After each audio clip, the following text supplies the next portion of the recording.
Guys, welcome to my channel. Well guys, I would like to say congratulations to Dlamini and Jessica Nkosi. Well guys, there are videos of Jessica Nkosi and Dlamini's wedding. Some are saying it was a wedding, some are saying it was a members, but I would like to call it a wedding. So guys, a lot of people, when they saw the video of this wedding, they were shocked. Some, they were saying this is a true divination of mind your own business. Remember, Jessica Nkosi exposed Dlamini of cheating and they broke up.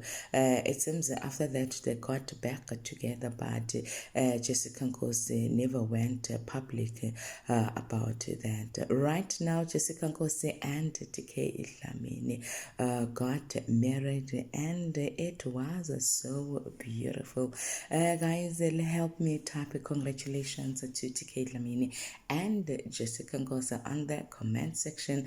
Thank you guys for watching this video. Please make sure that you do the right thing by commenting, sharing, subscribing, liking this video, and most importantly, hit the notification bell so that you do not miss out on anything that I am going to upload next on this channel. Bye.